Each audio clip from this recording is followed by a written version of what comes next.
सभी को मेरा जोहार और नमस्कार। मैं आज आपको बताने जा रही हूँ रांची की कुछ रहस्यमयी चीज़ें। हालांकि मैं हमेशा ही कोशिश करती हूँ कि मैं रांची के बारे में आपको कुछ नई जानकारियाँ दे पाऊँ, तो आज भी मुझे कुछ नई जानकारियाँ मिली हैं जिसे मैं चाहूँगी कि मैं आपके साथ शेयर कर सकूँ। तो क्या आपको पता है कि रांची में कांटा टोली में, जो कि इतनी ज़्यादा भीड़ वाली जगह है, वहाँ भी कुछ ऐसी जगह है जहाँ पर लोग जाने से डरते हैं, जहाँ पर लोग आज भी शाम 5 बजे के बाद निकलने से डरते हैं।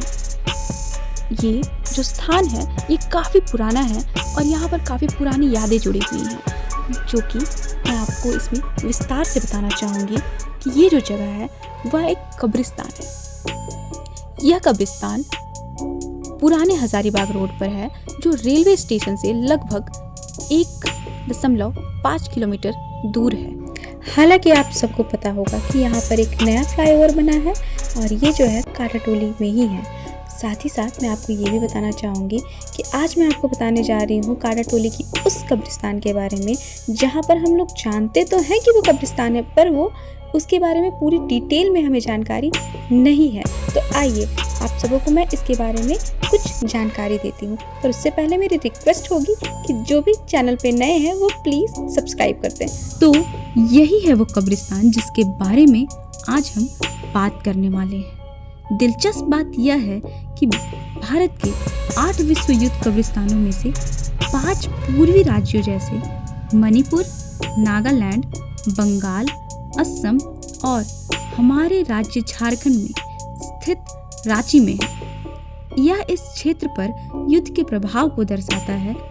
तो आइए आपको ले चलते हैं इतिहास के उन पन्नों की तरफ जिसे हमने सिर्फ किताबों में पढ़ा है।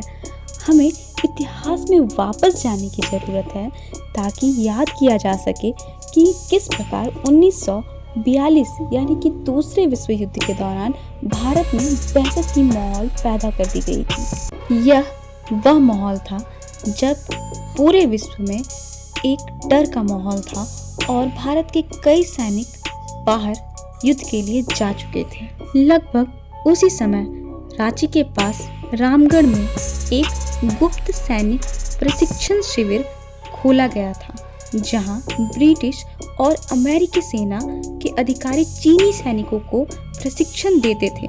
स्पष्ट रूप से रांची में युद्ध की हलचल थी। हालांकि युद्ध के दौरान उपनगर अप्रभावित रहे। असम, मणिपुर, अरुणाचल प्रदेश और यहाँ तक कि कलकत्ता में भी सैनिकों की भारी क्षति हुई। कई बहादुरों ने अपनी जान गंवा दी।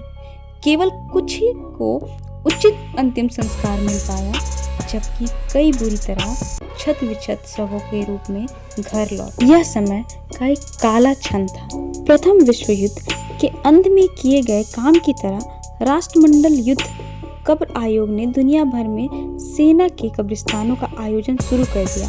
रांची में यह परियोजना शुरू कर दी गई। शहीद सैनिकों के अवशेषों को विभिन्न युद्ध क्षेत्रों और सैन्य और नागरिक कब्रिस्तानों से रांची लाया गया और सभी अंतर्राष्ट्रीय विशेषताओं के साथ एक छोटा युद्ध कब्रिस्तान बनाया गया।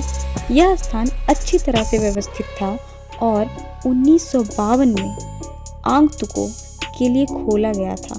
पूरे भारत से 704 कब्रों की पहचान की गई और यहाँ उन्हें स्थानांतरित किया गया।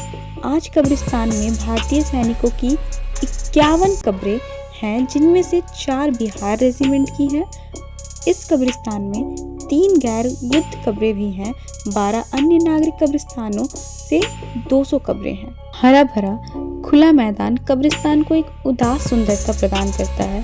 बीच में एक लंबा स्वतंत्र लैटिन क्रॉस खड़ा है, जिसे क्रॉस ऑफ सेक्रीफाइस कहा जाता है, जो 40 से ज़्यादा कब्रों वाले किसी भी विश्व युद्ध कब्रिस्तान में एक बहुत ही आम विशेषता है।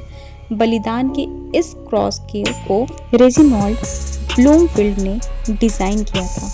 कब्र के पत्थरों की कतारें दर्द, पीड़ा और अपमानजनक बलिदानों की गाथा बयां करती है। हर कब्र के पत्थर पर सैनिक का नाम, उसका पद और मृत्यु के समय उसकी उम्र लिखी होती है। हर कब्र के पत्थर पर मृतक की रेजिमेंटल बैज और उसके परिवार द्वारा उसे समर्पित एक व्यक्तिगत पंक्ति अंकित होती है। यह देखकर दिल टूट जाता है कि कई सैनिक 20 साल की उम्र के थे। प्रियजनों का दर्द पत्थरों पर उकेरी गई स्मृति रेखाओं में झलकता है। हालांकि कब्रिस्तान का पता लगाना आसान नहीं है और यहाँ बहुत कम लोग आते हैं, लेकिन इसका रखरखाव बहुत ही बढ़िया है। इसलिए अगली बार जब आप रांची आएँ तो इतिहास के इस टुकड़े को देखने के लिए समय जरूर निकालें। यहाँ का एड्रेस डिस्क्रिप्शन में दे दिया गया है और प्लीज़ बताएं कि क्या आपको इस जगह के बारे में पहले भी जानकारी थी। अगर हाँ तो कमेंट में ज़रूर बताएं। ऐसे ही जानकारियों को जानने के लिए हमारे चैनल से जुड़े रहें और सब्सक्राइब जरूर करें। धन्यवाद।